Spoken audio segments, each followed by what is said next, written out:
নির্বাচন ইস্যুতে আসলে রাজনৈতিক দলগুলোর মধ্যে একটি বিতর্ক। হ্যাঁ, আমরা দেখেন যে আমাদের ইলেকশন কমিশনের কাজগুলো কি আমরা যদি দেখি, তো আমাদের সংবিধানে কিন্তু ইলেকশন কমিশনের কাজ স্পষ্টভাবে বলা আছে।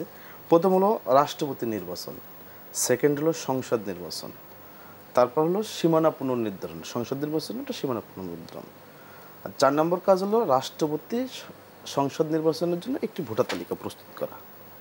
মোটা দাগে আমাদের সাংবিধানিকভাবে ইলেকশন কমিশনের কাজ হলো এই 4টে কাজ। এর বাইরে স্থানীয় সরকার নির্বাচনের আয়োজন নিয়ে কিন্তু সংবিধানে কোনো কিছু বলা নাই। সেখানে বলা আছে যদি কোনো অন্য কোনো আইন দিয়ে যদি কোনো কিছু করা হয় সেটা ইলেকশন কমিশন করতে পারে। এখন দেখেন যে জাতীয় নির্বাচন বাংলাদেশে এই মুহূর্তে খুবই গুরুত্বপূর্ণ, কারণ বাংলাদেশের অর্থনৈতিক রাজনৈতিক স্থিতিশীলতার জন্য নির্বাচনের বিকল্প নাই। কারণ একটি অনির্বাচিত সরকার যত বেশি মেয়াদে থাকবে বা যত দীর্ঘমেয়াদী হবে, তত দেশে বিশৃঙ্খলা, অশান্তি, নানান ধরনের একটি সংকট তৈরি হবে এবং বিদেশি বিনিয়োগ বলেন, ব্যক্তি পর্যায়ের ব্যবসা বাণিজ্য ক্ষতিগ্রস্ত হচ্ছে নানাভাবে।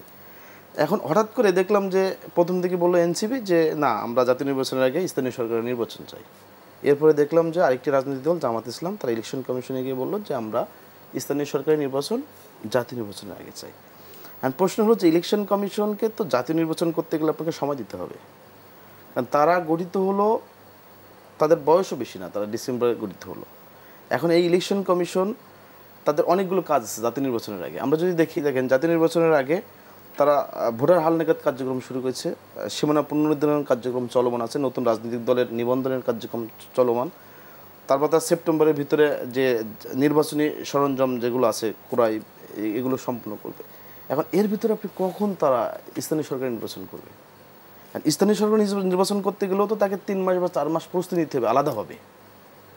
সেই সময়টা তো এই মুহূর্তে নাই। যেহেতু আমাদের ইলেকশনের ডেডলাইন, যদি আমি প্রধান উপদেষ্টার জাপান সফরের ঘোষিত টাইমটাই যদি ধরি আমি এপ্রিল, সেক্ষেত্রে তো ইলেকশন কমিশনের হাতে কোনো সময় নাই কোনোভাবেই।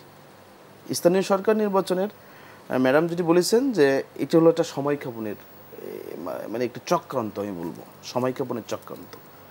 কারণ স্থানীয় সরকার নির্বাচন অবশ্যই প্রয়োজন আছে বাংলাদেশে বাস্তবতায়, কিন্তু জাতীয় নির্বাচনের চেয়ে প্রয়োজন তো নাই। কারণ আমার দরকার থাকে জাতীয় নির্বাচন, তারপর না আমি স্থানীয় সরকার নির্বাচনে আসবো। তবে আমি প্রত্যাশা করি যে সরকারের পক্ষ থেকে মনে হয় না ইলেকশন কমিশনকে এ ধরনের কোনো সিদ্ধান্ত চাপিয়ে দেওয়া হবে যে না, তোমরা স্থানীয় সরকার নির্বাচনটা আগে করো। তবে আমরা বাংলাদেশের যে রাজনৈতিক যে পরিস্থিতি চলমান আছে, আপনারা দেখবেন যে বাংলাদেশের এই মুহূর্তে সবচেয়ে প্রধান এবং জনপ্রিয় রাজনৈতিক দল হলো বিএনপি। তারা কিন্তু ইলেকশনের জন্য সরকারকে বারবার চাপ প্রয়োগ করে আসছে। কিন্তু একটা জিনিস কিন্তু আমরা কিন্তু সবাই এটা কিন্তু বিশ্লেষণে আসছে না যে এই পার্টির প্রধান জনাব তারেক রহমান, উনি কিন্তু এখনও পর্যন্ত লন্ডনে আছেন।